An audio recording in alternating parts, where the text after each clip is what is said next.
तूफान तो आया शायद कल, किस्तों में आ रहा है, क्या कहना चाहेंगे?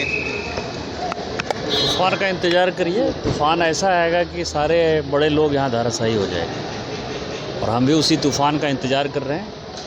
कल से लेके आपको 2-3 दिन बाद तक जो है शुभ समाचार हमेशा मिलता रहेगा। तो पेड़ बड़ा उखड़ेगा सर? पेड़ नहीं, घर मकान सब उखड़ जाएगा। पेड़ तो बहुत छोटी चीज़ है। कई नाम आपके द्वारा ट्विटर पर दिया है, जो नाम मैंने दिए उसमें से कई एक नाम तो हाई कोर्ट में दाखिल हो गए हैं। मतलब ऐसा नहीं है ना कि मैंने नाम दिए और वो नाम हवा में थे। कल जो जिन लोगों ने कि हलफनामा दिया है हाई कोर्ट में, मैं हाई कोर्ट का हलफनामा देख रहा था, उसमें तो मैक्सिमम नाम उन्होंने डाल ही दिए। कुछ नाम छूटे हुए हैं, वो अब इन्वेस्टिगेशन में आ जाएंगे।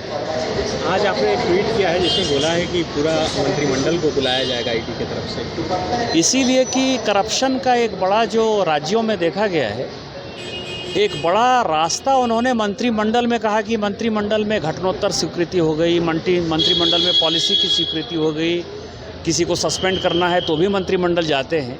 उसका कारण ये है कि एक करप्शन का एक बड़ा मुद्दा ये हो गया है कि इंडिविजुअल कोई मंत्री यदि करप्शन करेगा तो उसको तो सज़ा हो सकती है, लेकिन इस देश में अभी तक ऐसा नहीं हुआ है कि मंत्रिमंडल को सज़ा होगी। लेकिन मंत्रिमंडल में जो मंत्री हैं उन्होंने जो वो एजेंडा पास किया है, उनको जानकारी है कि नहीं है, उन्होंने सोच समझकर पास किया कि नहीं किया, इसके लिए कोई तो एक नियम कानून होगा ना। तो इसी के लिए मैंने कहा है कि जो भी पॉलिसी बनी है, अब आप समझिए कि शराब की पॉलिसी स्टार्ट हुई। रघुवर दास जी के समय जो शराब की पॉलिसी थी उसको बदला गया, बहुत अच्छा काम है। कोई भी सरकार आएगी वो बदलेगी। और उसके 6 महीने के बाद जो है फिर से एक नई पॉलिसी आ गई। तो 6 महीने में ऐसा क्या हो गया कि 2 पॉलिसी चेंज हो गई। उसी तरह से उद्योग का जो है एक बड़ा पॉलिसी था, इंडस्ट्रियल पॉलिसी था। इंडस्ट्रियल पॉलिसी में कब तय कर दिया इन लोगों ने कि आदिवासी महिलाओं को देना है, आदिवासी महिलाओं में कौन कौन सा क्राइटेरिया इन्होंने तय किया जिसमें कि उनकी पत्नी को, उनकी साली को मिल गया है। तो उद्योग की पॉलिसी जब चेंज हुई तो उसमें से मंत्रिमंडल के कितने लोग सहमत थे। फिर मनरेगा का एक ऑडिट है, मैं आपको बताऊं कि बड़ा सवाल है। जैसे ही हमारी सरकार गई और इनकी सरकार बनी तो सभी जगह मनरेगा में ऑडिट हो रहा था। आपको यदि ध्यान हो तो 3 महीने तक जो है इन्होंने ऑडिट को कंप्लीट रोक दिया, जिसके लिए भारत सरकार ने भी पैसा रोक दिया था। तो मनरेगा की ऑडिट किस आधार पर जो है बंद कर दिया आपने। उसी तरह से बालू का जो है एक बहुत बड़ा लूट है, आज तक उसका टेंडर नहीं हो पाया। हमने ये कहा था कि पंचायत में चालू होगा और जो लोग अपना प्रधानमंत्री आवास बनाने के लिए या अपना आवास बनाने के लिए करते हैं उनको हम छूट देंगे, उसमें रोक हो गया और आज तक बालू का टेंडर नहीं हो पाया है। लोग त्राही मांग कर रहे हैं लेकिन बालू तो उठ रहा है ना, अवैध तरीके से बालू उठ रहा है।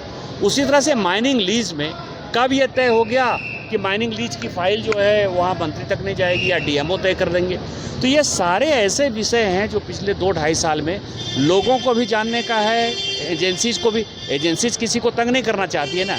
मान लीजिए कि मंत्रिमंडल ने ये बहुत अच्छा निर्णय ले लिया तो मंत्रिमंडल के सारे सदस्य बताएंगे कि हमने ये अच्छा निर्णय ले लिया, तो सेंट्रल एजेंसी उनको क्यों तंग करने के लिए जाएगी। लेकिन यदि मंत्रिमंडल में किसी मंत्री को पता ही नहीं और इस तरह की पॉलिसी यदि बदल गई तो जो लोग जिम्मेवार हैं वो जेल जाएंगे। सर 2 बड़ा बयान आया सर, थोड़ा हम तक पहुंच के तो देखे ईडी वाले कि ये सब छोटी चीज़ें हैं। लालू प्रसाद जी जो है ऐसा ही कहते थे, उन्होंने तय किया कि हम रिक्शा से जाएंगे, रिक्शा से भी चले गए। उनका तो शासन भी था उस वक्त, तो केंद्र और राज्य दोनों जगह जो है लालू प्रसाद का ही शासन था। क्या कर लिए,